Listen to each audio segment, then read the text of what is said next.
आजाद शब्द आते ही अपने मूंछों को ताव देता वह नौजवान आंखों के सामने आ जाता है जिसे पूरी दुनिया चंद्रशेखर आजाद के नाम से जानती है।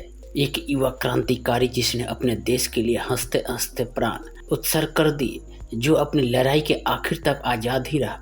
दुनिया में जिस सरकार का सूरज अस्त नहीं होता था, वह शक्तिशाली सरकार भी उसे अपने बेरियों में जकड़ ही नहीं पाई। चंद्रशेखर हमेशा आज़ाद ही रहे, अपनी आखिरी सांस तक। तो नमस्कार दोस्तों, स्वागत है आपका अपने ही यूट्यूब चैनल यश ज्ञान नॉलेज। दोस्तों, अगर आप हमारे चैनल को सब्सक्राइब नहीं किए हैं तो सब्सक्राइब कर लें और बेल आइकन प्रेस कर दें ताकि हर वीडियो की नोटिफिकेशन आपको मिलती रहे। आज हम बात करेंगे चंद्रशेखर आज़ाद के जीवनी के बारे में, एक ऐसा क्रांतिकारी जो देश को आज़ाद कराने में अपनी अहम भूमिका निभाई। तो दोस्तों, वीडियो को अंत तक जरूर देखिएगा। चंद्रशेखर आज़ाद का जन्म 23 जुलाई 1906 को मध्य प्रदेश के भाबरा गांव में हुआ था। उनके सम्मान में अब इस गांव का नाम बदलकर चंद्रशेखर आज़ाद नगर कर दिया गया है। मूल रूप से उनका परिवार उत्तर प्रदेश के उन्नाव जिले के बदरका गांव से था, लेकिन पिता सीताराम तिवारी को अकाल के कारण अपने पैतृक गांव को छोड़कर मध्य प्रदेश के भाबरा का रुख करना पड़ा। यह भील जनजाति बहुत इलाका था और इसी वजह से बालक चंद्रशेखर को भील बालकों के साथ धनुर्विद्या और निशानेबाजी करने का खूब मौका मिला और निशानेबाजी उनका शौक बन गया। बालक चंद्रशेखर बचपन से ही विद्रोही स्वभाव का था। पढ़ाई से ज्यादा उसका मन खेल गतिविधियों में लगता था। उसके बाद वह घटना घटी जिसने पूरे हिंदुस्तान को हिला कर रख दिया। जालियांवाला बाग हत्याकांड ने बालक चंद्रशेखर को झकझोर कर रख दिया और इन्होंने ईंट का जवाब पत्थर से देने की ठान ली। वैसे तो पंडित चंद्रशेखर तिवारी को उनके दोस्त पंडित जी बलराज और क्विक सिल्वर जैसे कई उपनामों से बुलाते थे, लेकिन आज़ाद उपनाम सबसे खास था और चंद्रशेखर को पसंद भी। उन्होंने अपने नाम के साथ तिवारी की जगह आज़ाद लिखना पसंद किया।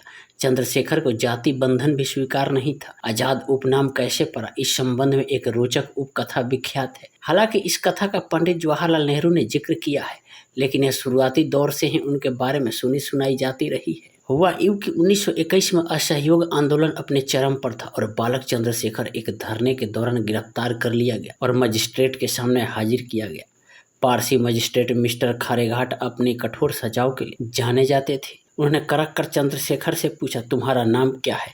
चंद्रशेखर ने संयत भाव से उत्तर दिया, मेरा नाम आज़ाद है। मजिस्ट्रेट ने दूसरा सवाल किया, तुम्हारे पिता का क्या नाम है? आज़ाद का फिर जवाब लाजवाब था। उन्होंने कहा, मेरे पिता का नाम स्वाधीनता है। एक बालक के उत्तरों से चकित मजिस्ट्रेट ने तीसरा सवाल किया, तुम्हारी माता का क्या नाम है? आज़ाद का जवाब था, भारत मेरी माँ है और जेलखाना मेरा घर। फिर क्या था? गुस्साए मजिस्ट्रेट ने चंद्रशेखर को 15 कोड़े लगाने की सजा सुना दी। बालक चंद्रशेखर को 15 कोड़े लगाई गई, लेकिन उन्होंने उफ तक नहीं किया। हर वेद के साथ उन्होंने भारत माता की जय का नारा लगाया। आखिर में सजा भुगतने के एवज में उन्हें 3 आने दिए गए, जो जेलर के मुंह पर फेंक दिए। इस घटना के बाद लोगों ने उन्हें आज़ाद बुलाना शुरू कर दिया। जालियांवाला बाग हत्याकांड के बाद चंद्रशेखर को समझ में आया कि आज़ादी बात से नहीं बंदूक से मिलेगी। हालांकि उन दिनों महात्मा गांधी और कांग्रेस का अहिंसात्मक आंदोलन अपने चरम पर था और पूरे देश में उन्हें भारी समर्थन मिल रहा था। ऐसे में हिंसात्मक गतिविधियों के पैरोकार कम ही थे। चंद्रशेखर आज़ाद ने भी महात्मा गांधी द्वारा चलाए जा रहे असहयोग आंदोलन में हिस्सा लिया और सजा पाई, लेकिन चौरा चौरी कांड के बाद जब आंदोलन वापस लिया गया तो आज़ाद का कांग्रेस से मोह भंग हो गया। चंद्रशेखर आज़ाद ने बनारस का रुख किया। बनारस उन दिनों भारत में क्रांतिकारी गतिविधियों का केंद्र हुआ करता था। बनारस में वह देश के महान क्रांतिकारी मन्नतनाथ गुप्त और प्रणवेश चटर्जी के संपर्क में आए। इन नेताओं से वे इतने प्रभावित हुए कि वे क्रांतिकारी दल हिंदुस्तान प्रजातंत्र संघ के सदस्य बन गए। इस दल ने शुरू में गाँव के उन घरों को लूटने की कोशिश की जो गरीब जनता का खून चूस कर पैसा जोड़ते थे, लेकिन दल को जल्दी ही समझ में आ गया कि अपने लोगों को तकलीफ पहुंचाकर वे जनमानस को कभी अपने पक्ष में नहीं कर सकते। दल ने अपनी गतिविधियों को बदला और अब उनका उद्देश्य केवल सरकारी प्रतिष्ठानों को नुकसान पहुंचाकर अपने क्रांति के लक्ष्य को प्राप्त करना बन गया।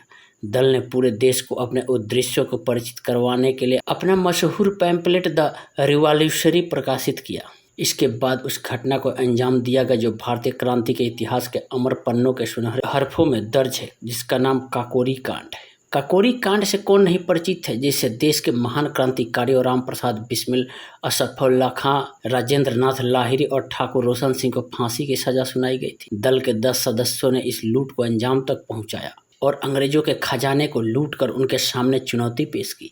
इस घटना के बाद दल के ज़्यादातर सदस्य गिरफ्तार कर लिए गए। दल बिखर गया। आजाद के सामने एक बड़ा फिर दल खड़ा करने का संकट आ गया। कई प्रयासों के बावजूद अंग्रेज सरकार उन्हें पकड़ने में असफल रही थी। इसके बाद छुपते छुपाते आजाद दिल्ली पहुंचे, जहां के फिरोज शाह कोटला मैदान में सभी बचे हुए क्रांतिकारियों की गुप्त सभा आयोजित की गई। इस सभा में आजाद के अलावा महान क्रांतिकारी भगत सिंह भी शामिल हुए। तय किया गया कि एक नए नाम के साथ नए दल का गठन किया जाए और क्रांति की लड़ाई को आगे बढ़ाया जाए। नए दल को नाम दिया गया हिंदुस्तान सोशलिस्ट रिपब्लिकन एसोसिएशन। आजाद को इसका कमांडर इन चीफ बनाया गया। संगठन का प्रेरक वाक्य बनाया गया, हमारी लड़ाई आखिरी फैसला होने तक जारी रहेगी और वह फैसला है जीत या मौत। दल ने सक्रिय होते ही कुछ ऐसी घटनाओं को अंजाम दिया कि अंग्रेज सरकार एक बार फिर उनके पीछे पड़ गई। लाला लाजपत राय की मौत की बदला लेने के लिए भगत सिंह ने सैंडर्स की हत्या का निश्चय किया और चंद्रशेखर आजाद ने उनका साथ दिया। इसके बाद आयरिश क्रांति से प्रभावित भगत सिंह ने असेंबली में बम फोड़ने का निश्चय किया और आजाद ने फिर उनका साथ दिया। इस घटनाओं के बाद अंग्रेज सरकार ने इन क्रांतिकारियों को पकड़ने में पूरी ताकत लगा दी और दल एक बार फिर बिखर गया। आजाद ने भगत सिंह को छुड़ाने की कोशिश भी की, लेकिन सफलता हाथ नहीं लगी। जब दल के लगभग सभी लोग गिरफ्तार हो चुके थे, तब भी आजाद लगातार ब्रिटिश भारत को चकमा देने में कामयाब रहे। अंग्रेज सरकार ने राजगुरु भगत सिंह और सुखदेव को फांसी की सजा सुनाई और आजाद इस कोशिश में थे कि उनकी सजा को किसी तरह कम या उम्र कैद में बदलवा दी जाए। ऐसे ही एक प्रयास के लिए वे इलाहाबाद पहुंचे। इसकी भनक पुलिस को लग गई और जिस अल्फ्रेड पार्क में वे थे उसे हजारों पुलिस वालों ने घेर लिया और उन्हें आत्मसमर्पण के लिए कहा, लेकिन आजाद ने लड़ते हुए शहीद हो जाना ठीक समझा। उनका अंतिम संस्कार भी अंग्रेज सरकार ने बिना किसी सूचना के कर दिया। लोगों को मालूम चला तो लोग सड़कों पर उतर आए। ऐसा लगा जैसे गंगा जी संगम छोड़कर इलाहाबाद की सड़कों पर उतर आई हो। लोगों ने उस पेड़ की पूजा शुरू कर दी जहां इस महान क्रांतिकारी ने अंतिम सांस ली थी। उस दिन पूरी दुनिया ने देखा कि भारत ने अपने हीरो को किस तरह अंतिम विदाई दी। तो दोस्तों, कैसी लगी है चंद्रशेखर आज़ाद की जीवनी, आप हमें कमेंट करके ज़रूर बताइएगा।